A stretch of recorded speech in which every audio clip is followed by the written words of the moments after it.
I wonder if we could briefly touch on precious metals. I mean, you've been a strong advocate of gold. You talked about your interest when you saw the inflation of the 70s, and, well, 10 years, gold hasn't experienced a losing year. You see maybe $1,500 or $2,000 in your sights in the next year or two? I don't think 1,600 is out of line, right? But I'm not, I should clarify that, is I bought most of my gold at under 300, and so I have enough gold, and I just sort of watch it and chuckle and laugh, But I think the biggest play is actually silver, because there's more gold than silver on planet Earth today.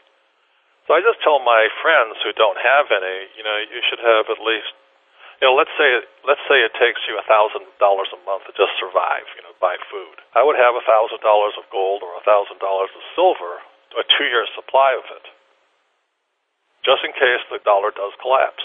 And that way, at least gold, and I don't mean, I have bars and I have all that other stuff, but at least have some coins, Like a friend of mine manufactures 10th-ounce silver coins, so they look kind of like a dime.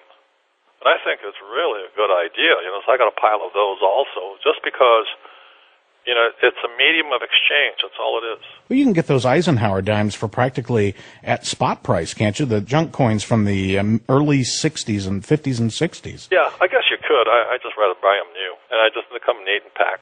They say, well, this gold to silver ratio has been such a difficult equation to crack. And I try to point out, that may be true, but silver has a couple of very unusual characteristics. Firstly, it pools at the surface, unlike gold, which tends to be miles below ground, which means almost all of the available silver has been mined. The rest is just coming as a byproduct of copper production. And the other thing we try to point out here on the show, silver is consumed in everything. Unlike gold, it's in your cell phone right now, your telephone, the light switches on the wall, but in tiny amounts, maybe 1 penny. And used in water purification. Exactly. It is used in your Brita water filters, and it's consumed, and it's thrown into the disposal. And it's not coming back because it's not economical to recycle such small amounts, whereas gold is stockpiled. There could be not much more gold above ground than there is silver.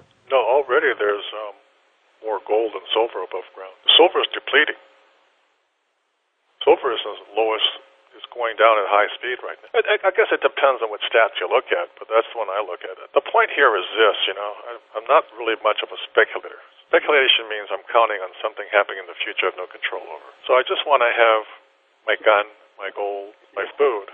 Go to richdad.com. It's called Shooting the Sacred Cows. It's $10, and then show it to your friends, It's a DVD, so you can watch it. And it's good for all your friends who are naysayers of gold and silver. I think they'll really enjoy it. It's about an hour long, and I think it'll show them how it started in 1913 with the formation of the Fed plus the Internal Revenue Service. People blame the subprime market, but this has been coming a long time. And if people don't wake up, well, then they'll become knocking on your door. Yeah, it depends on who you talk to. Like I said, collapse, not everybody gets wiped out. But as you and I know, the middle class and poor will probably get wiped out. If I can give you the 5 Gs that's in a collapse, number 1 is gun, number 2 is gold, number 3 is ground. You're going to have real estate.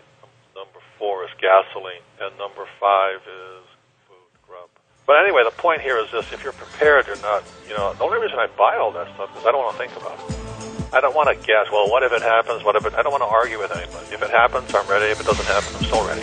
I want to thank you for imparting a lot of wisdom here and wish you a very safe and profitable week ahead. All right. Thanks very much.